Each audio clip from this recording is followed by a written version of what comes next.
If you watched part one of making a ukulele neck, you probably recognize these recycled clips that need to be used up before they get too old and stale. If you just tuned in, I'm exploring ways to make uke necks faster, better, and with more consistent quality.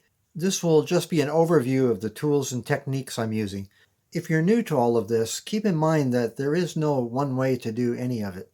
Hi, I'm Paul. This is openwoodshop.com. In part one of making a ukulele neck, I roughed out the main shaft of the ukulele neck, and here on part two, I'm going to rough out the headstock and the heel, and then continue on and do the finish work on one of the necks.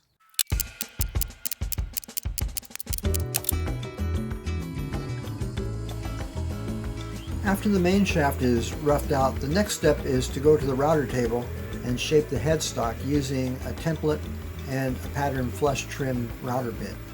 A lot can go wrong here because you have to go against the grain on part of the head, and you're doing end grain as well. So a sharp bit, taking off small bites, and going slow is absolutely critical.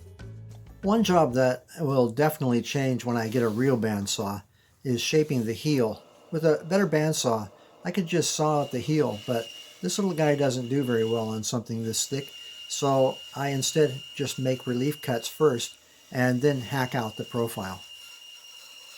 And at that point, I can either use the spindle sander or just the end of the tabletop belt sander. So there we have the neck roughed out.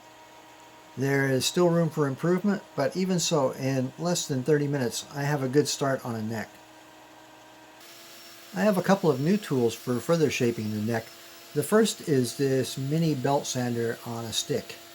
It does a good job and peels off a lot of wood really quickly, and I like it, but I've made another sander, a portable spindle sander, that seems to follow the curves of a neck even better. Next up is the fretboard. First, I'm sawing for the frets while it's still a rectangle, then cutting it into the perfect tapered width on my multi-sled, and shaping the end before I glue it on. This fretboard is teak, which is a very oily wood, so it's important to scrub it with acetone before gluing it on, unless you don't mind it popping off sometime in the future. When gluing the fretboard to the neck, it'll slip around, and so I'm keeping it in place by pinning it to the neck. The pinholes will be covered up by the frets. My clamp of choice in this case is a strip of inner tube. I leave a few gaps in the windings to allow moisture to escape from the glue. So now it's a matter of scraping and sanding and scraping and sanding and etc., etc., etc.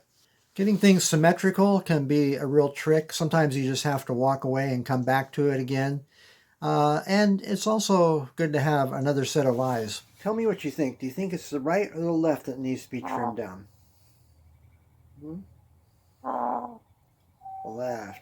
I think so too.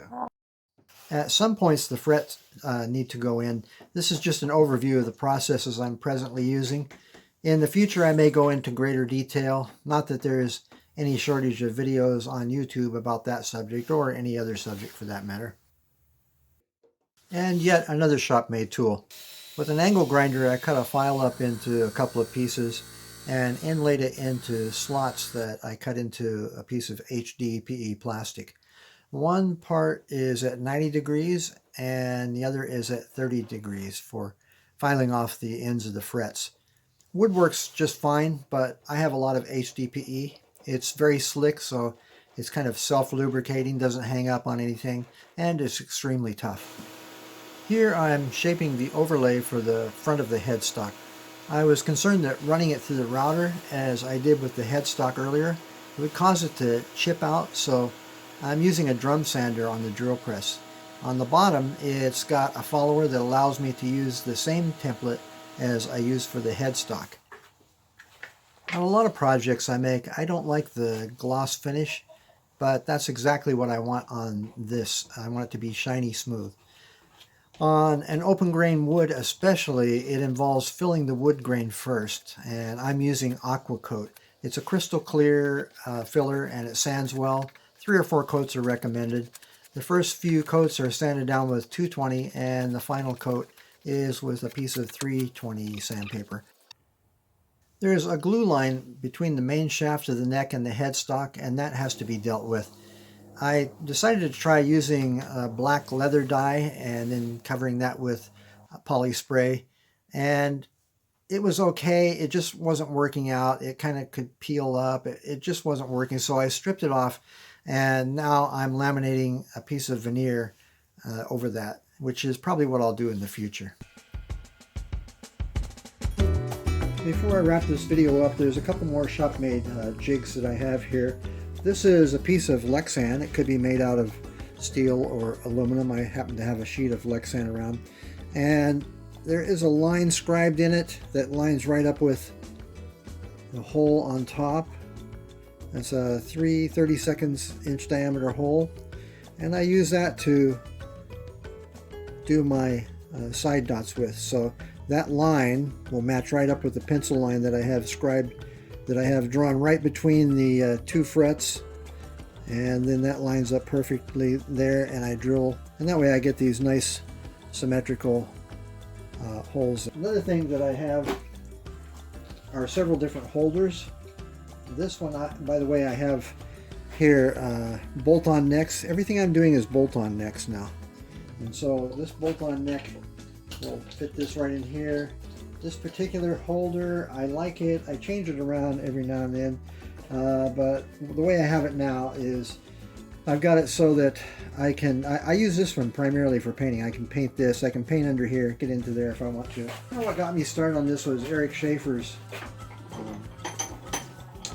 guitar neck holder, and this one just fits in this way, upside down, and goes in like that. That allows me to shape the back and the sides of the headstock and the back here. So all of my shaping you'll see in the videos that I'm using this. I have another one. Instead of holding it upside down, it holds it right side up. This goes in here like that, and again it screws in like this. And this allows me to do my fret jobs. So I've got a piece of leather there. This clamps down and it lets me do my fret jobs on here, and I can work on the top of the neck. I hope you found something useful or interesting in today's video. In the near future, I've got a couple of small projects coming up, and then a couple more ukulele necks, which are just about done. And then we'll be getting into actual ukulele bodies. So that might interest you. We'll be doing some wood bending and doing a traditional body, as well as cigar box ukulele. How cool is that? You do a cigar box ukulele, a lot less work for making the box, and you can make them kind of funky, and they look cool and they sound great. So make sure you come back for that. Once again, thanks for following me around the shop, and now go make something.